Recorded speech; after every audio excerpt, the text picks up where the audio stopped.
Hello' viewers, আজি মই বজাৰৰ পৰা মাছৰ কণী, ৰঙালাও, ভাতকেৰেলা, এটা চিকেন, লেটেকু, কঁঠালৰ গুটি আৰু আলু, পিঁয়াজ, নহৰু, আদা এইখিনি লৈ আহিছোঁ। মই আলুৰে সৈতে মাছৰ কণী ভাজি বনাম।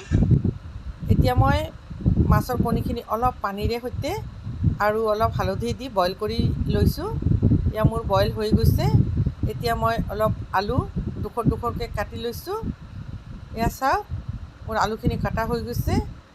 এতিয়া মই লোহাৰ কেৰাহী এটা পাতি দিছোঁ, কাৰণ লোহাৰ কেৰাহীত ভাজি বনালে ভাল হয় আৰু পেটৰ কাৰণে উপকাৰী। এতিয়া মই আলুখিনি তেলত দি দিলোঁ।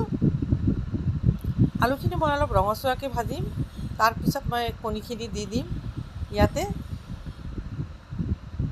এয়া মাছৰ কণী, মই ইয়াতে অলপ হালধি দি লৈছোঁ আৰু এতিয়া মই ইয়াতে অলপ নিমখো দি দিম।